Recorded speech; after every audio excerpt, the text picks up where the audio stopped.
மத்திய பிரதேசத்தை சுற்றி பார்க்கும் தமிழக பயணிகளின் எண்ணிக்கை அதிகரித்து வருவதாக மத்திய பிரதேச சுற்றுலா வாரிய நிர்வாக இயக்குநர் சிவசேகர் சுக்லா தெரிவித்துள்ளார். இது தொடர்பாக சென்னை நந்தனத்தில் பத்திரிகையாளர் சந்திப்பு நடைபெற்றது. இதில் கலந்து கொண்டு பேசிய மத்திய பிரதேச அறநிலையத்துறையின் முதன்மை செயலாளரும் மத்திய பிரதேச சுற்றுலா வாரியத்தின் நிர்வாக இயக்குநர் சிவசேகர் சுக்லா,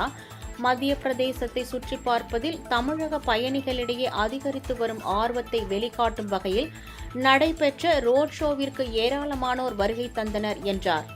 மத்திய பிரதேசத்தைச் சேர்ந்த முக்கிய சுற்றுலா அமைப்புகள் மற்றும் ஹாஸ்பிட்டாலிட்டி பார்ட்னர்கள் உட்பட இத்துறை சார்ந்த பல தரப்பினரும் முழு ஈடுபாட்டுடன் பங்கேற்றனர் என்றும்,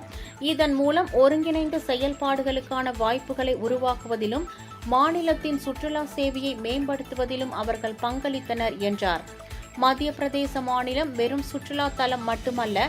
அது வரலாறு, கலாச்சாரம், ஆன்மீகம் மற்றும் சாகச பயணங்கள் ஆகியவற்றின் சங்கமமாக இருக்கும் என்றும், மத்திய பிரதேசம் இந்தியாவில் அனைவரும் விரும்பத்தக்க ஒரு சுற்றுலா மற்றும் முதலீட்டு மையமாக தொடர்ந்து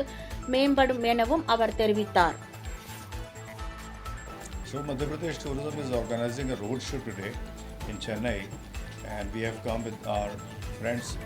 and travel partners from Madhya Pradesh to invite tourists from not only from Chennai but also from the whole state, Tamil Nadu state, to visit Madhya Pradesh for beautiful tourist destinations, for different activities in Madhya Pradesh, for beautiful festivals which we have